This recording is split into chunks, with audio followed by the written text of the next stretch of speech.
ഇപ്പോഴത്തെ സർക്കാർ വന്നേ പിന്നെയാണ് ഈ യൂണിഫോം വന്നത്. യൂണിഫോം നെയ്ത് കഴിഞ്ഞാൽ ഇത്തിരി കൂടുതലൊക്കെ പൈസയുണ്ട്. അതുകൊണ്ട് എല്ലാവർക്കും സന്തോഷമാണ്. ഇതിലേക്ക് കൂടുതൽ ആൾക്കാർ വരുന്നുണ്ട്. ഇത് നിന്നു പോകാതെ ഞങ്ങൾക്ക് എന്നും ഉണ്ടാകണമെന്നാണ് ഞങ്ങളുടെ ആഗ്രഹം. വലിയ സന്തോഷത്തിലാണ് ഞങ്ങൾ. ഇപ്പോൾ എങ്ങനെ ഇത് ഉയർത്തിക്കൊണ്ടുവരും എന്നുള്ള ഒരു ഇതായിരുന്നു. പക്ഷേ ഇത്രയും സംഘടനകൾ വന്ന് ഇങ്ങനെ ഓരോന്നും സഹായിച്ചു കഴിഞ്ഞപ്പോൾ ഞങ്ങൾക്ക് വലിയ സന്തോഷമായി.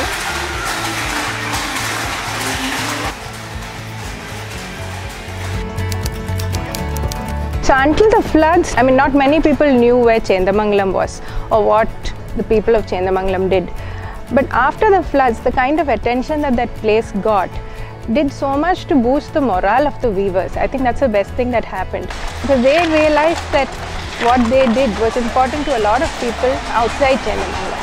In fact, all over the country, people from across the world reached out to them, and it was far more than charity. It was a sentiment of preserving their craft, and I think that came as a huge surprise to the weavers, and I think that gave them the will to move forward.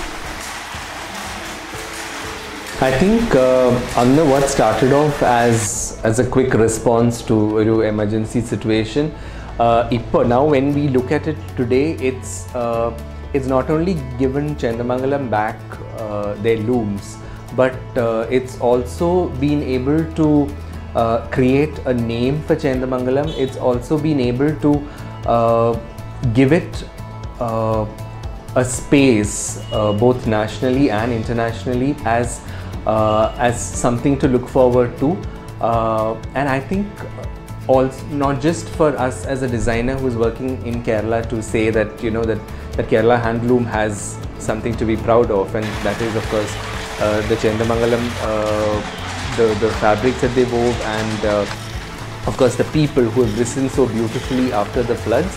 Pakshad Kudand, for the weavers also, I think it's given them a lot more optimism. It's given them a lot more energy to realize that there are a lot of people waiting for the products that they weave, and I think that's the kind of optimism that Kerala Handloom needs at the moment.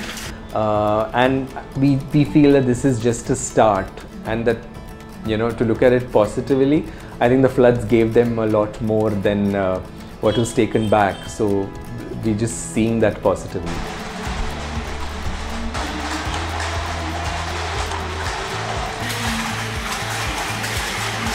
Kara pitched in